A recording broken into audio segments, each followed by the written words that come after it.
procession led by the deputy governor? According to the video, yes. According to the video. In fact, the people slaughtering the cow are making certain threats, and I know you've understood what they have said. Kindly tell the senators what they are saying. They are sending threatening messages to the governor of Meru. What specific threatening messages? That they will slaughter the governor the same way they are slaughtering the cow. That's what they are saying? Yes. So in your assessment, Mr. Mawira, between the governor and the person who seeks to remove him from office with that kind of violence, who has demonstrated gross violation and dishonor to the office? Honorable Speaker, I'm not able to attribute this violence to the deputy governor. Therefore, I wouldn't be able to rightfully answer that question. Mr. Mawira, you confirmed that you had seen that video before. The one for slaughtering the cow? Yes. Yes. Have you summoned the deputy governor? Have you sought to impeach the deputy governor based on his conduct? Based on slaughtering of the cow? Based on his conduct. Which specific conduct? The one we've just witnessed, Mr. Mawira. The one of reading the chant? Yes. No, we have not. You have not. Mr. Mawira, if the governor, who is a woman, is called a prostitute by her own deputy governor, if a cow is slaughtered and people from the deputy governor's backyard threaten to slaughter the same way, isn't the governor entitled to respond to such threats? She is, of course. So when she responds to such threats, what is gross? Her response or the act that initiated or triggered the response? She has not responded to that. I'm not aware of that. Not aware of that.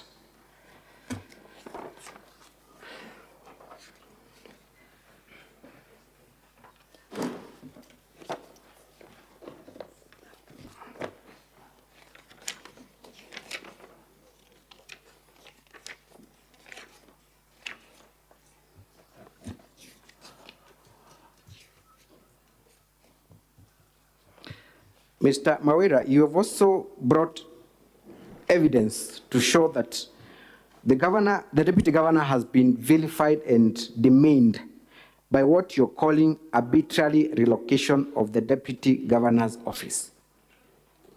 Yes. I want you to go to page 227 of your own volume 2 of your evidence.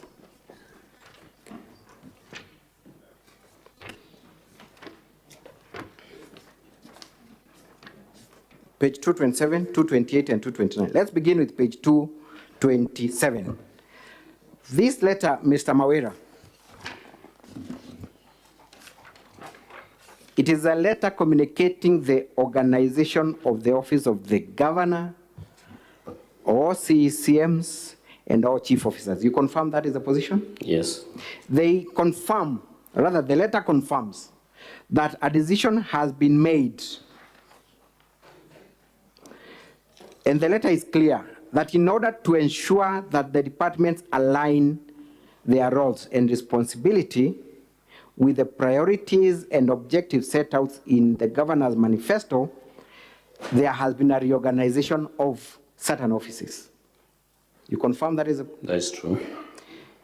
And the deputy governor is given a wing to preside over, okay? The old headquarters of the county government headquarters. Is that what the letter says? Councillor, Yes. you have 15 minutes to go. Thank you, Mr. Speaker, sir. So, who are listed as the other departments that the deputy governor will be in charge of? It's not indicated that will be in charge of, but it indicates that that old county government headquarters shall house and then list out those other departments. Thank you. Let's go to the second letter at page 228. So number one, then, Mr. Mawira, you confirm there is nothing arbitrary about this letter because it affected the entire executive.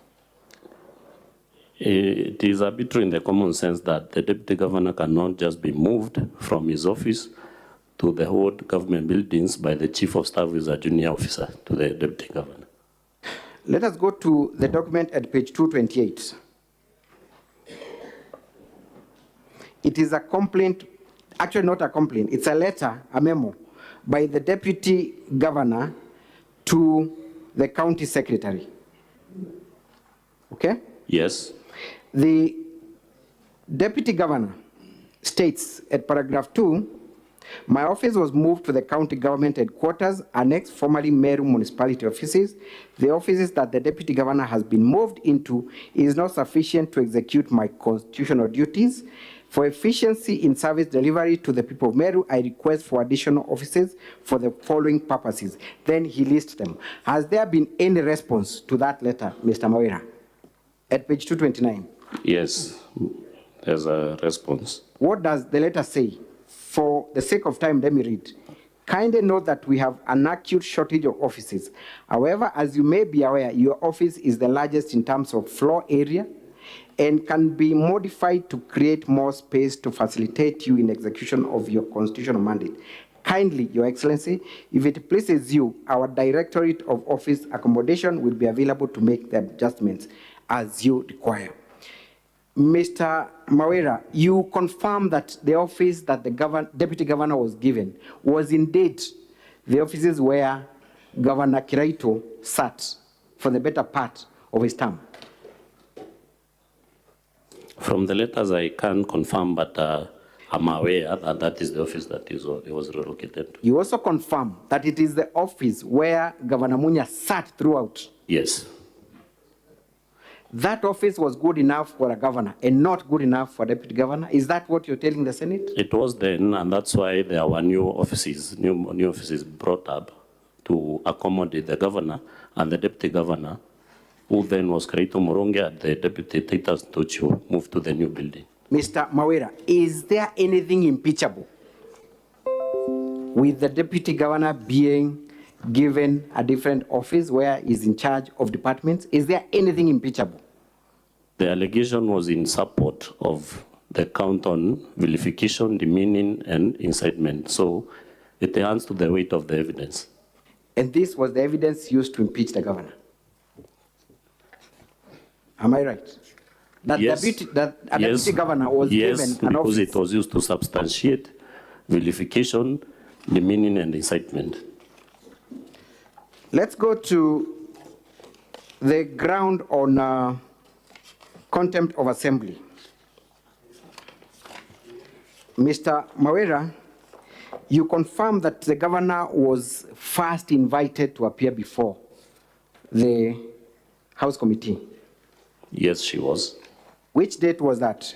And by what letter?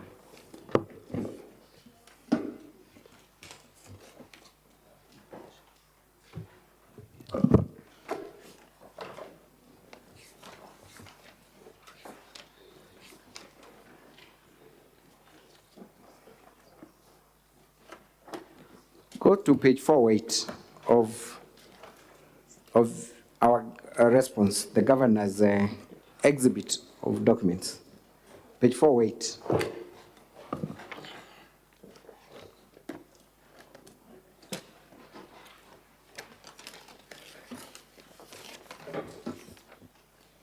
I'm there.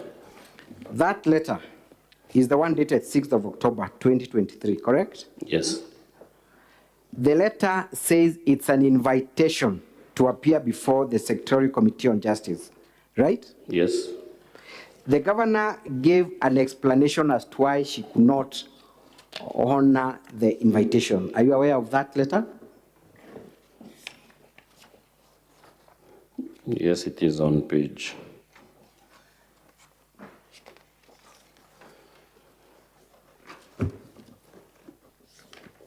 Page 415.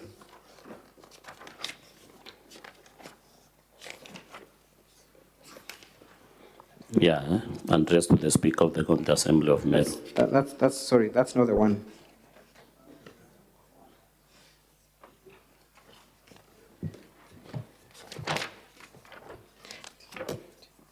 The governor gave an explanation that she could not attend the invitation because she was attending a meeting of the deputy governor, of the deputy president of Kenya. Yes, You are aware of that? I'm aware of that.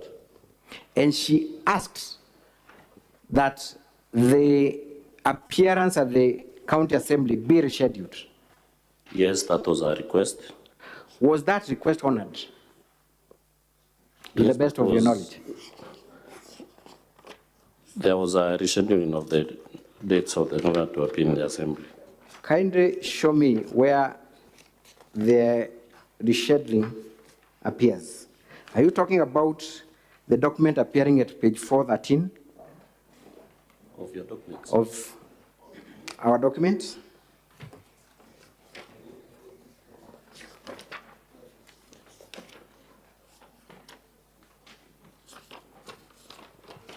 Yes, Is that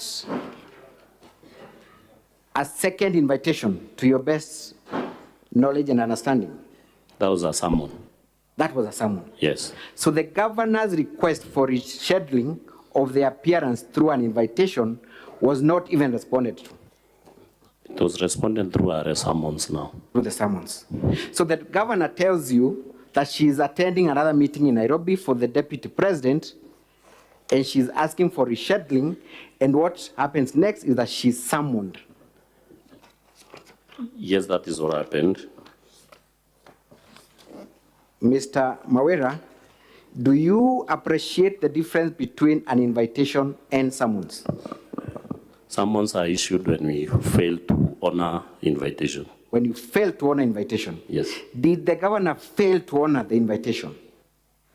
I want to be refreshed on the letter that she sent to the assembly. That is what I'm asking my counsel. Did the governor fail to honor the invitation? That is Let my me refresh my mind by referring to the letter that she sent, explaining why she couldn't appear.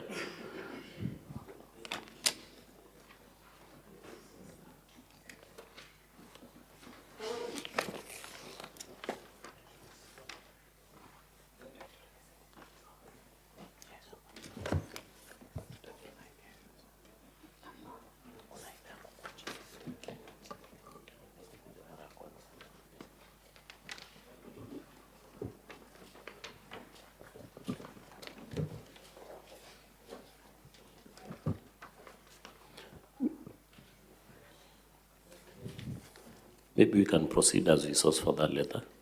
I put it to you, Mr. Mawera, that the governor's request was to reschedule the meeting. Yes. What was the wisdom of summoning the governor with penal consequences after she had sought to be excused and for rescheduling? What was the wisdom?